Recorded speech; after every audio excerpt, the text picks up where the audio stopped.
Hello दोस्तों, मैं दीपक मिश्रा स्वागत करता हूं अपने यूट्यूब चैनल वो भयानक यादों में। दोस्तों, अगर कहानियां पसंद आ रही हैं तो लाइक, शेयर, कमेंट और सब्सक्राइब अवश्य करें। दोस्तों, हम अंधविश्वास को बढ़ावा नहीं देते, इन कहानियों को सिर्फ आप मनोरंजन के तौर पर सुने।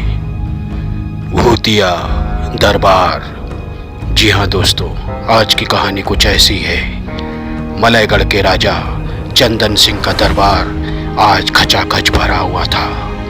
वह एक कैदी को सजा सुना रहे थे।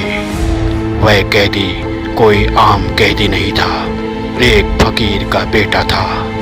कहते हैं वह निर्दोष था, लेकिन गांव वाले और कुछ ईर्ष्यालुओं ने उसके ऊपर गलत इल्जाम डालकर राजा के दरबार में उसे लाकर खड़ा कर दिया और उसके ऊपर तरह तरह के गंदे इल्जाम लगाए।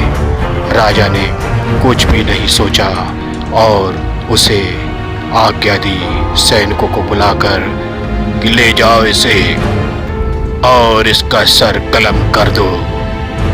और इतना कहते ही सैनिकों ने ले जाकर उसका सर धड़ से अलग कर दिया। यह बात जब उस फकीर को पता चली, वह फकीर राजा के दरबार में दूसरे दिन आया और उसने कारण पूछा तो राजा ने कहा, इससे पहले कि मैं तुझे भी मौत की सजा सुना दूं, तू यहाँ से चला जा फकीर। लेकिन यह कोई साधारण फकीर नहीं था, बहुत बड़ी बड़ी सिद्धियां की थी इसने। फकीर ने कहा, तुझ जैसे अंधे राजा को और तुझ जैसे न्याय ना कर पाने वाले राजा को जीवित रहने का कोई अधिकार नहीं है। तुम सब मुर्दे हो। जितने भी तुम्हारे सैनिक हैं, सब के सब एक पत्थर में बदल जाओगे। मैं तुम्हें अभी के अभी बद्दुआ देता हूँ। और इतना कहते ही फकीर ने एक कोई मंत्र पढ़ा और फूंक दिया। पूरा का पूरा राज दरबार पत्थरों में बदल गया और उसके जाते ही महल खंडहरों में बदल गया। चारों तरफ सूखा पड़ गया, हरियाली नाम की चीज भी नहीं थी। पूरे महल के ऊपर मकड़ियों ने, चमगादड़ों ने जाले बना लिए थे। और दूसरे ही दिन एक भीषण बरसात हुई। आकाशीय बिजली गिरने से महल दो भागों में फट गया। दोस्तों, उसके बाद शुरू हो गया आतंक का एक नया खेल। उस महल के आसपास से जो भी गुजरता उसकी रूहें कांप जाती। उन सैनिकों की और राजाओं की आत्माएं उन्हें तरह तरह से परेशान करना शुरू कर देती। दूर दूर तक गांव में चारों तरफ वीरानगी छा गई थी। गांव वाले उस गांव को छोड़कर कहीं और जाकर बस गए थे। एक दिन की बात है, किसी ने इस फकीर को देखा और उनसे याचना की, बाबा